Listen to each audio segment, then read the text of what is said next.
잠언 8장 1절에서 11절에 있는 말씀을 우리 다 같이 합독하시겠습니다. 지혜가 부르지 아니하느냐, 명철이 소리를 높이지 아니하느냐, 그가 길가의 높은 곳과 네 거리에서 오며 성문 곁과 문 어귀와 여러 출입하는 문에서 불러 이르되, 사람들아 내가 너희를 부르며 내가 인자들에게 소리를 높이노라. 어리석은 자들아 너희는 명철할지니라. 미련한 자들아 너희는 마음이 밝을지니라. 너희는 들을지어다 내가 가장 선한 것을 말하리라. 내 입술을 열어 정직을 내리라. 내 입은 진리를 말하며 내 입술은 악을 미워하느니라. 내 입의 말은 다 의로운즉 그 가운데에 굽은 것과 빼앗은 것이 없나니, 이는 다 총명 있는 자가 밝히 아는 바요 지식 얻은 자가 정직하게 여기는 바니라. 너희가 은을 받지 말고 나의 훈계를 받으며 정금보다 지식을 얻으라.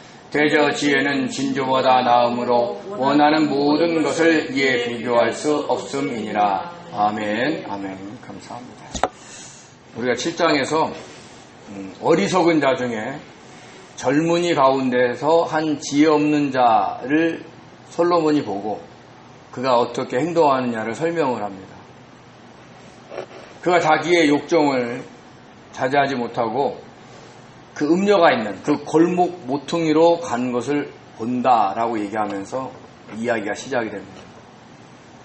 결국은 그 음녀가 남편 있는 아내였고, 그리고 그로 인해서 그가 한순간의 그 선택이 잘못됨으로 인해서 멸망의 길로 또 수월의 땅으로 데려간다는 것을 경고하는 내용이 있습니다.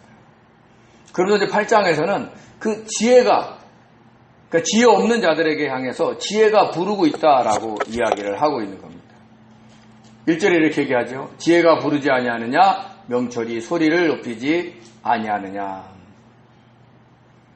우리가 보통 지혜를 누구라고 그랬죠? 지혜이신 주님, 명철을 성령님이라고 얘기를 했습니다. 제가 왜 그렇게 설명하냐면, 구약의 이 당시에는 하나님이 우리 안에 내주하지 않으셨어요. 이스라엘 백성들의 그 지난해 내주를 하셨어요. 어디서? 성막에서, 성전에서.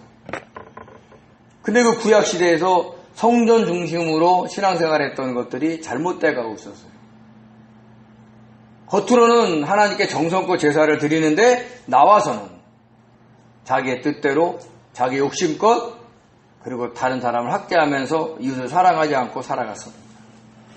그래서 하나님이 그 성전을 자랑하고 있는 그들에게 눈에 보이는 성전들을 다 부수시고, 그리고 주님으로 인해서 우리 안에 하나님의 성전을 두셨어요. 즉 우리가 하나님의 성전이라는 거죠.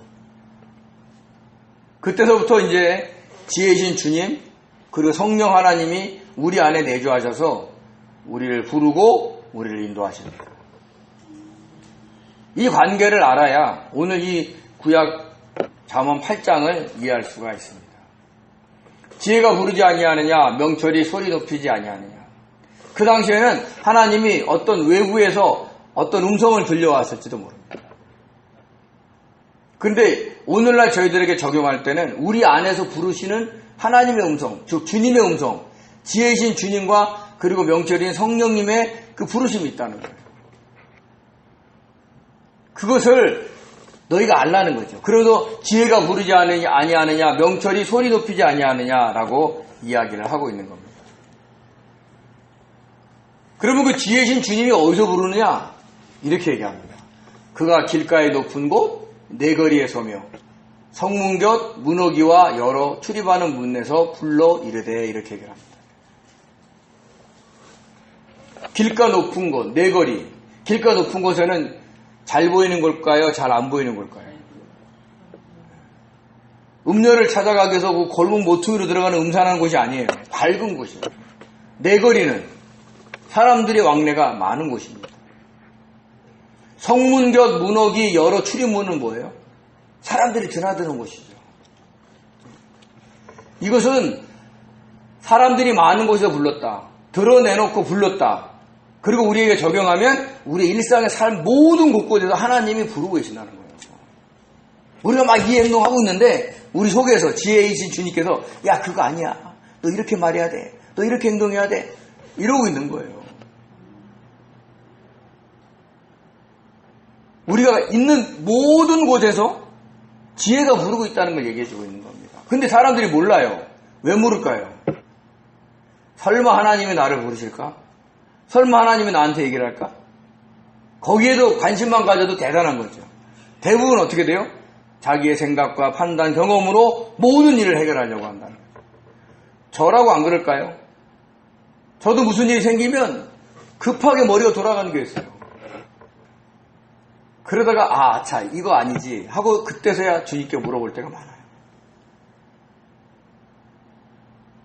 그러면 생각지도 않는 지혜를 하나님이 주셔서 지혜로운 말을 하게 되고 지혜로운 행동을 하게 되고 막 성질대로 기분대로 막 얘기를 하잖아요. 그러면 이상하게 좋은 말인데도 상대방이 거슬러 해요. 제가 웃었는데 비웃었다 그래요. 이게 세상말 나오면 미치고 폴딱 뛸 일입니다. 누가 얘기해서 웃었어요. 근데 왜 나보고 비웃냐는 거예요. 그러니까 웃어줬는데도 비웃는다니까 뭐 할 얘기가 없는 거예요. 웃었어요. 그냥 내가 즐거워서 웃었어요. 아무리 설명해도 아니야. 비웃었다는 거야. 그러니까 상대방이 그런 안 좋은 감정 상태에 있다 보니까 제가 웃는 얼굴이 비웃게 보이는 거예요. 우리도 그런 오해 많이 합니다. 상대방은 전혀 그런 뜻이 없는데 내가 생각해가지고 내가 잘못 판단해가지고 오해하는 경우가 얼마나 많은지 몰라요. 그래서 괜히 우리가 가족과 가까운 사람들 간의 관계가 틀어질 때도 있다는 거죠. 그럴 때마다 우리는 늘 자기를 봐야 돼요. 왜 저 사람은 저럴까? 그렇게 보면 영이 성장하지가 않습니다. 내가 뭘 잘못했지? 그러면서 그때부터 뭘 훈련하냐면 가까운 아내한테 얘기할 때도 주님 어떻게 얘기할까요? 이렇게 얘기를 합니다. 이렇게 얘기하고 주님께서 성령께서 감동 주시는 대로 말할 때는 조금 불편스러운 말을도 자연스럽게 넘어가요. 받아들인다고.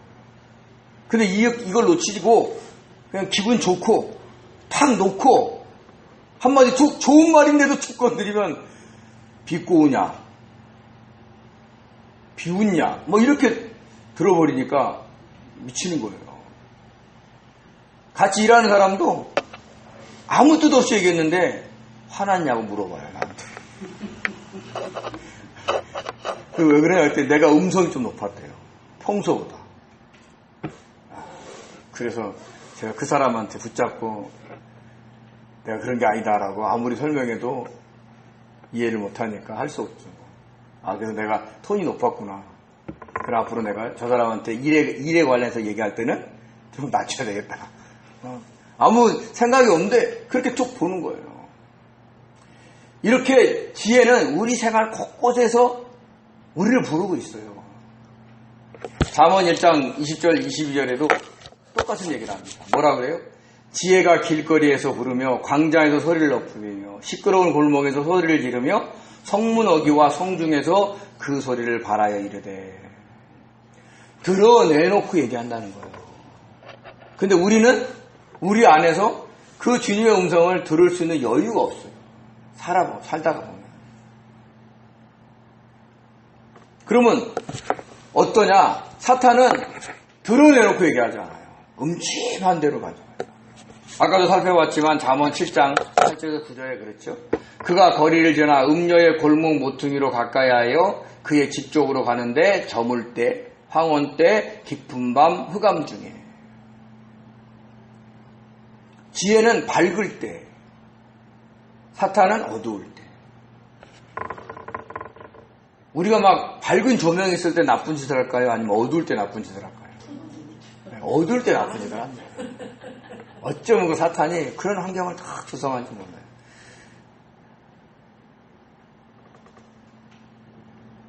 죄를 지을 수밖에 없는 환경을 만들어 놓고 글로 끌고 가는 거예요.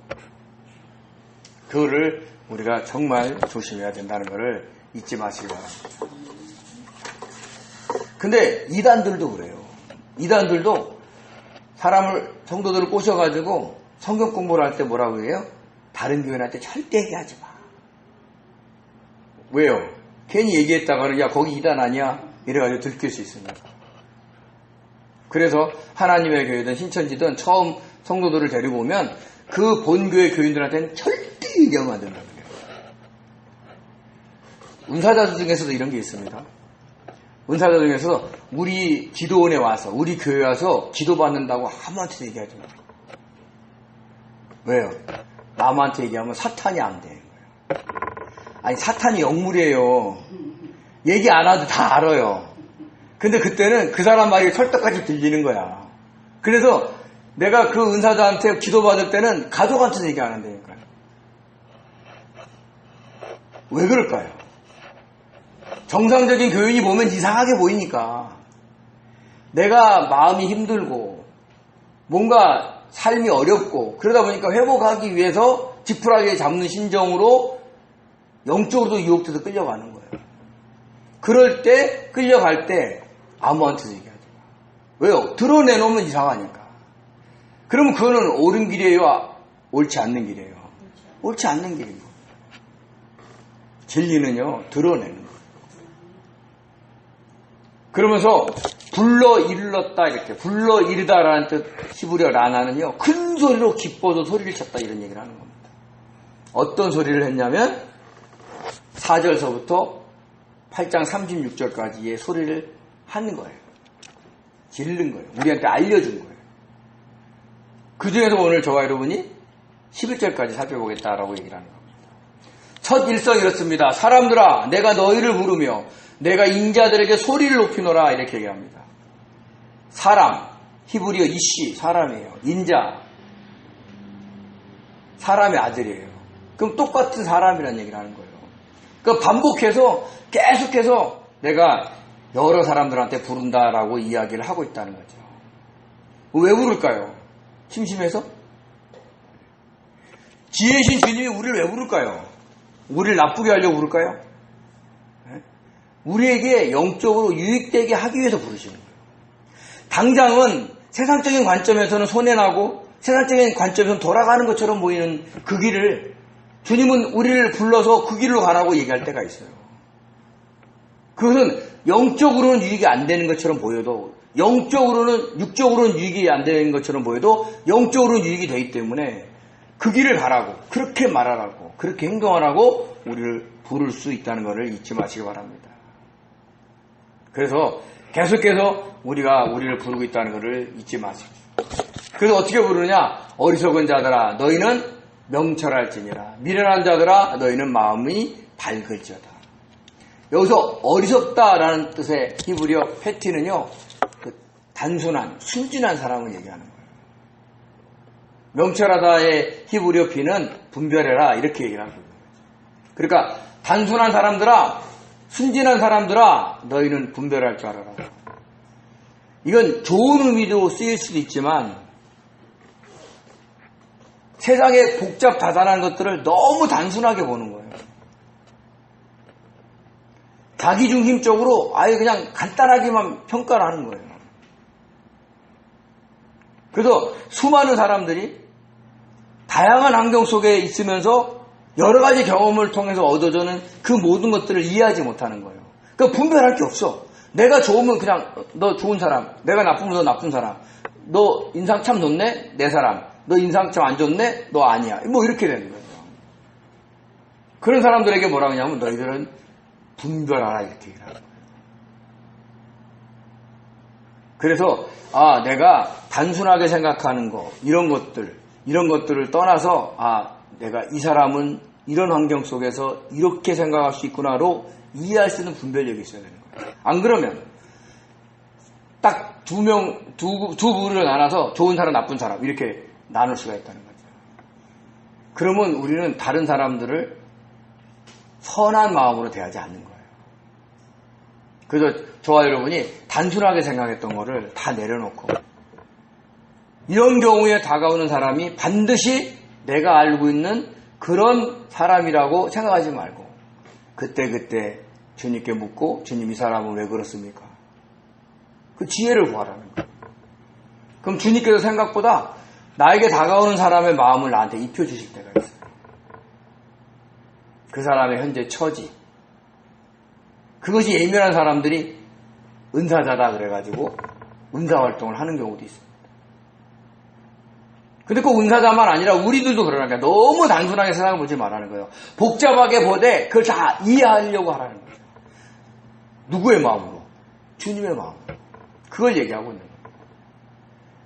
미련하다라는 뜻에 뭐라고 해요? 바보, 멍청이, 어리석은 사람이라는 뜻인데요. 이 사람은 바보, 멍청이가 어때요?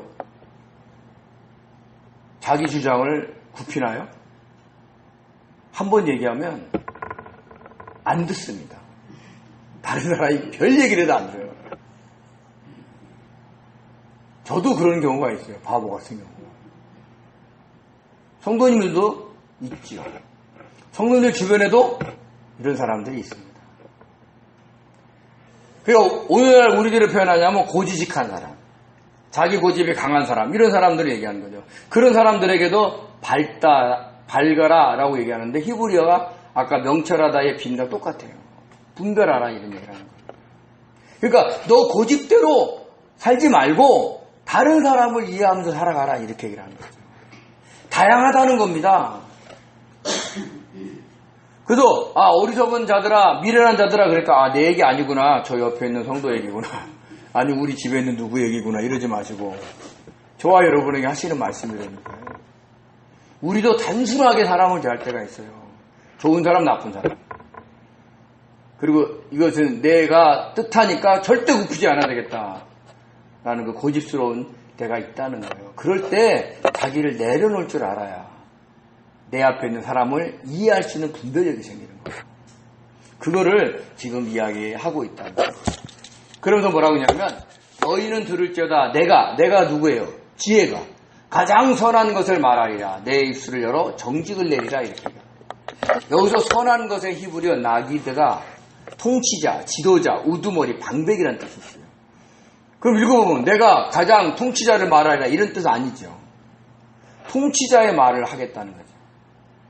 그러면 지혜신 주님이 통치자라고 하면 누구예요? 하나님이죠. 그러니까 하나님의 뜻을 내가 너에게 얘기해 주겠다는 거예요. 그것을 너희가 들을 줄 알아라는 얘기를 하고 있는 겁니다. 그러면서 내 입에는 정직을 내리라. 이 얘기는 공평을 내겠다는 거예요.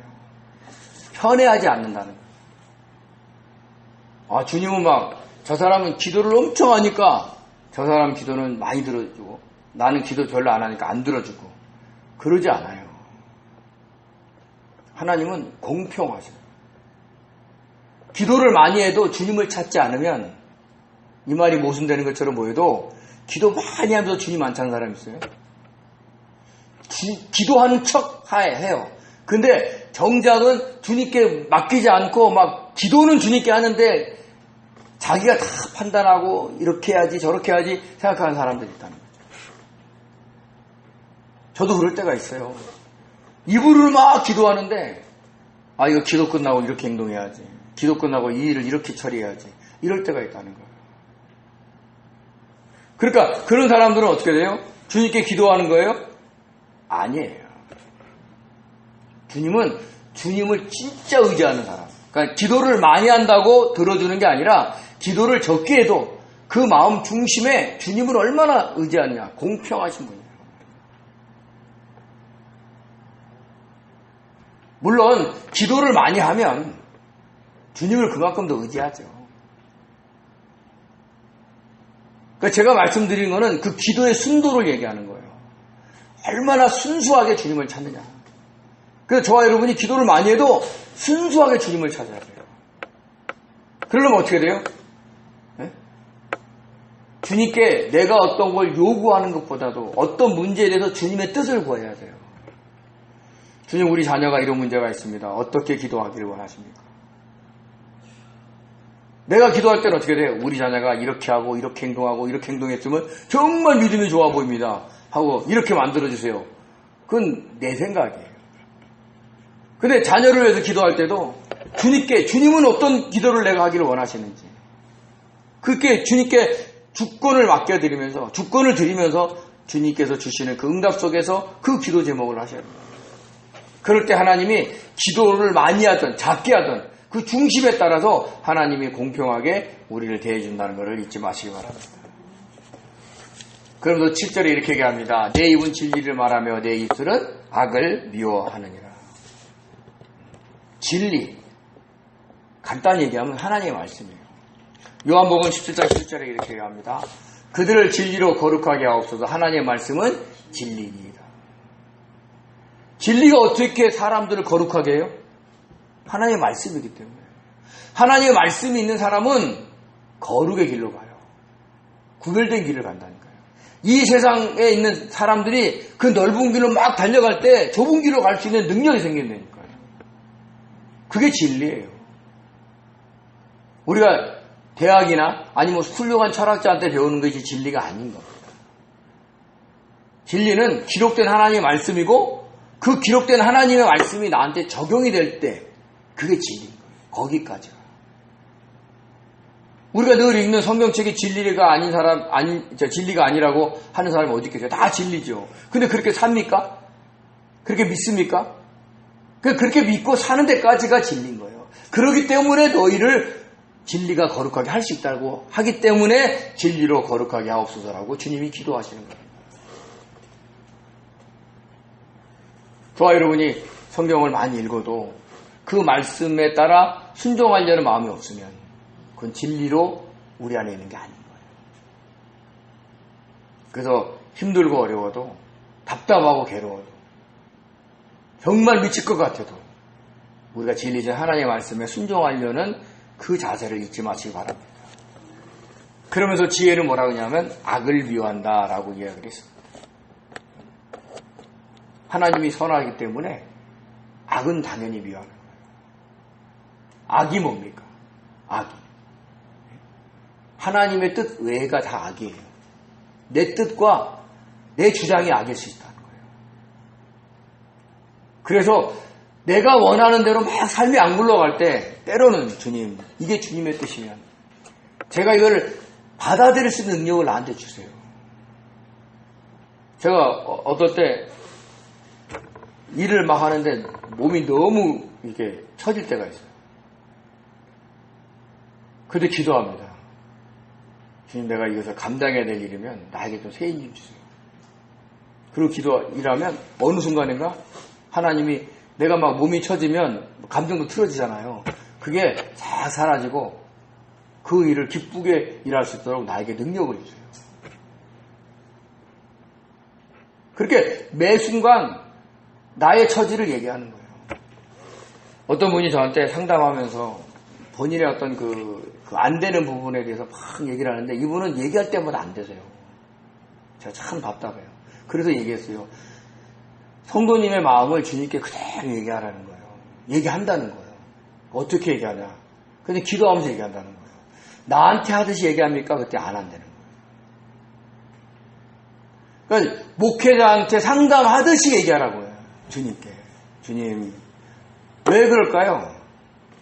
세상의 상담자는 그 상담의 어떤 이론에 따라서 사람들을 얘기하면서 변화시키지만 기독교 상담은 목회자한테 얘기하듯이 주님께 막 얘기하면 주님이 우리 안에서 역사하신다니까요.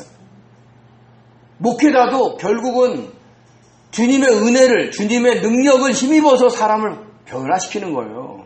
근데 그걸 목회자를 거치지 않고 내가 직접 해결책을 찾는 길은 내가 안에서 늘 주님께 기도하는 거예요. 주님, 내가 오늘 이런 답답한 마음이 듭니다. 아침에 일어났더니 막 이런 오만 이상한 생각 때문에 내가 너무 힘듭니다. 그런 걸 그대로 얘기하는 거예요. 그러면 우리는 보통 목회자한테 얘기할 때 치유하실 분이 주님이라는 거 알아요. 근데 직접 얘기하면 그분이 치료하세요. 근데 그걸 안 해. 왜 그럴까요? 나의 힘든 걸 알아주라고 얘기를 하는 거예요. 알아줘서 목회자가 들어서 거기에 동의해서 그 사람이 나으면 감사하죠. 안 낫는다니까요. 그냥 들어만 주라는 거예요. 하소연만 들어주라는 거예요. 그런 변화가 없어요. 그래서 우리가 내가 갖고 있는 모든 감정은 늘 주님께 얘기를 하는 거예요. 주님, 내가 오늘 누구한테 이 소리 들었는데 너무 속상해요. 이게 맞습니까? 안 맞습니까? 그럼 주님이 알려줘요. 성령의 조명하심으로. 아까 얘기했죠? 어리석은 자들아 명철할지어다. 미련한 자들아 밝을지어다. 그 밝다, 분별. 어떻게 분별해요? 영적으로 막 어두운데 주님이, 성령님이 빛을 비춰서 깨닫게 깜빡해 주는 거예요. 조명시켜 주는 거예요. 그럴 때 깨닫는 거, 아, 내가 여기서 놓쳤구나. 그러면 내가 바꿔야지. 주님 나 좀 도와주세요. 이러는데 상대방이 안 바뀌어. 그러면 화가 나요, 안 나요? 화나죠. 짜증나죠. 왜 나만 바꿔줘야 돼? 저 사람은 가만히 있는데 왜 나만 변해야 돼? 그럼 승질 난다고요. 근데 그게 아니에요. 그 사람은 안 바뀌어도 돼요. 내가 바뀌면 그 사람이 바뀌어요. 그 사람이 바뀌는 게 아니라 그 사람이 바뀌어 보여요. 내가. 우리가 변화돼야 된다는 거예요. 그래서 우리가 늘 주님께 이야기를 해야 된다는 거죠. 그래서 주님께서 지혜가 정직한 말, 진리의 말을 하기 때문에 이렇게 얘기합니다. 내 입의 말은 다 의로운 즉 그 가운데 굽은 것과 패역한 것이 없다라고 얘기를 합니다. 당연하죠. 하나의 말씀이니까, 의로우신 그분의 말씀이니까 의롭죠. 굽은 것, 패역한 것, 다 뒤틀리고 구부러지고 이런 뜻이에요. 음흉한 것, 이런 뜻이에요. 그런 얘기가 없다는 얘기를 하는 겁니다. 근데 주님이 내 안에, 내가 주님께 물어봤을 때 주님이 내 안에서 말씀하시는데 내가 원하는 대답이 아니야. 그러면 그걸 받아들일까요? 못 받아들일까요? 못 받아들일 때가 있어요. 근데 그 주님이 틀린 말을 했을까요? 아니에요. 내 말은 의롭다 그랬어요. 하나님의 뜻대로 얘기했다는 거예요. 우리에게 알려주시는, 조명하시는 그 말씀은 옳다는 거예요. 근데 내가 안 받아들여요. 왜? 내가 원하는 모습이 아니니까요. 그래서 9절에 이렇게 얘기합니다. 이는 다 총명 있는 자가 밝히 아는 바요 지혜 얻은 자가 정직하게 여기는 바다. 이렇게 얘기를 합니다. 여기서 밝히 아는, 정직히 여기는 자가 두 단어가, 히브리 단어가 같은 의미를 갖고 있어요. 그러니까 총명 있는 자는 그 지혜가 얘기하는 게 옳은 줄 안다는 거예요. 그게 맞은 걸 안다는 거죠. 그러니까 우리가 총명이 없고 지식이 없기 때문에 내 안에 들려오는 그 주님의 음성을 내가 원하는 것이 아니면 못 받아들이는 거예요. 근데 내가 총명하고 지식이 있으면 그 말이 맞구나로 이해를 하고 순종하고 순응한다는 얘기를 하는 겁니다.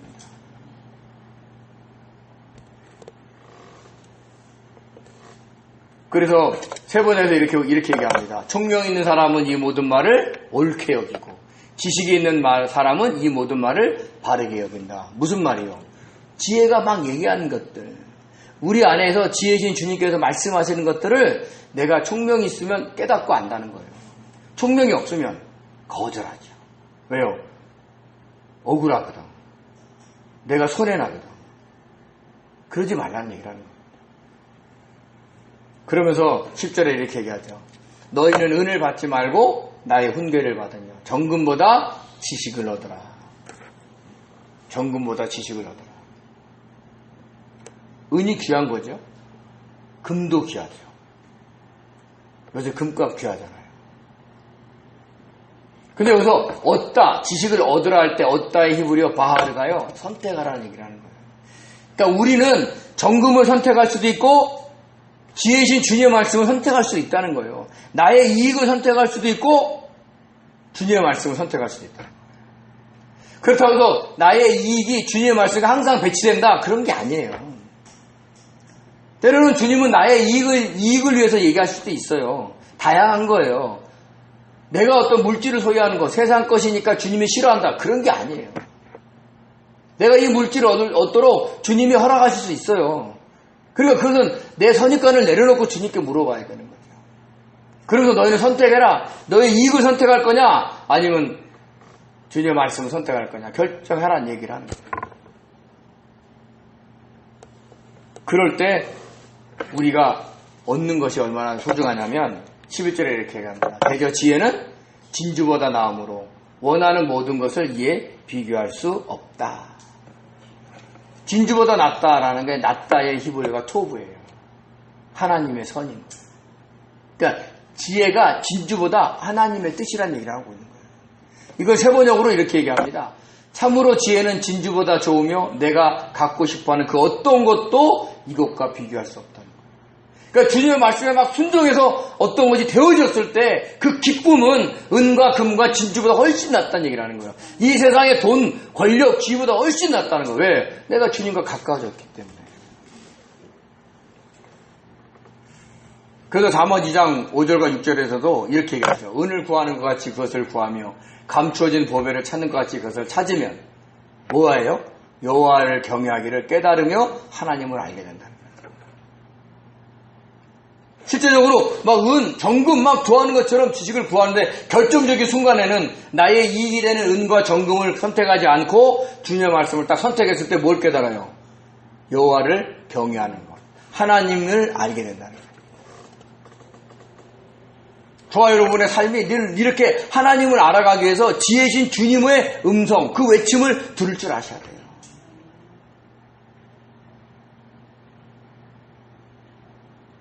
그래서 성경에 얘기하는 주님이 산상수에서 말씀하신 그 좁은 길은 어렵고 힘들고 가난하게 살고 없이 살아라 이런 얘기가 아니에요. 세상에 가난한 사람이 얼마나 많아요. 선진국에도 홈리스들이 많아요. 그럼 그 사람들이 다 좁은 길 가는 사람이에요? 아니에요. 좁은 길을 가는 사람은 자기의 것을 내려놓고 지혜신 주님의 뜻대로 살아가는 사람이에요. 그게 힘든 거예요. 자기 뜻대로 할 수 없는데 주님의 뜻대로 살아가려고 몸부림치는데 거기에서 자유함이 얻어지는 거예요. 영적인 자유함. 이것이 좁은 길을 걸어가는 진짜 성도의 길인 겁니다. 그래서 저와 여러분이 아시기 바랍니다. 구약에서는 지혜신 주님, 명철이신 성령께서 그 높은 곳, 내거리, 성문, 출입문에서 불렀지만 이제는 우리가 그곳에 있을 때 우리 안에서 지혜신 주님이 우리에게 외치고 있다는 걸 아셔야 되는 거죠. 그래서 항상 어떤 일을 하든 결정을 하든 나의 뜻, 고집을 내려놓고 어리석은 자, 미련한 자의 반열에 들어가지 말고 내 안에서 외치는 그 지혜신 주님의 음성을 들으시기 바랍니다. 그리고 순종하시면 내가 갖고 싶은 그 어떤 것보다 비교할 수 없는 그 영적인 기쁨을 맛보게 될 줄 믿습니다. 그런 기쁨을 사모하는 복된 성도 되시기를 예수님의 이름으로 축원드립니다. 기도하겠습니다. 은혜로우신 하나님, 지혜가 우리를 부르고 있습니다. 명철이 소리를 높이고 있습니다. 지혜이신 주님이 우리에게 외치고 있고 명철이신 성령님이 우리를 조명하고 계시는 겁니다. 아버지, 이것을 알게 도와주시고 모든 삶의 주관자가 주님이십니다. 주님께 모든 것을 맡기고 아버지, 내 생각, 내 감정, 내 경험, 그리고 내 위치 다 내려놓고 아버지, 외치는 그 음성을 듣고 순종하는 저들 되게 도와주셔서 아버지, 지혜로운 자, 명철한 자로 살아갈 수 있도록 축복하여 주시옵소서. 감사하며 예수님의 이름으로 기도드립니다. 아멘.